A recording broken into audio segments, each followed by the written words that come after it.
In this video, I'm going to show you how to add order comments in Shopify.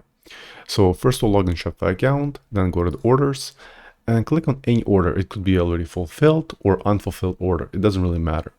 So let me just click on this one, the first one. And let's scroll a bit down where you see a section called timeline. And here you can add any comment to the order. For example, let's say this is a test comment. And I just put a smiley and post. So you can see here's the comment already posted in timeline, and it will only be visible to you and your staff. So your customers won't see this comment.